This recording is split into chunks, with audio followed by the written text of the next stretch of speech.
Saya ingatkan, carilah pemimpin yang senang dan mau turun ke bawah, yang mau merasakan keringatnya rakyat. Perlu saya sampaikan, pemimpin yang mikirin rakyat itu kelihatan, dari mukanya itu kelihatan, dari penampilannya itu kelihatan, banyak kerutan di wajahnya.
Pemimpin seperti apa yang kita cari?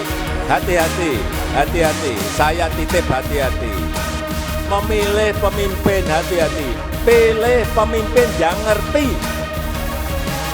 Yang ngerti apa yang dirasakan oleh rakyat.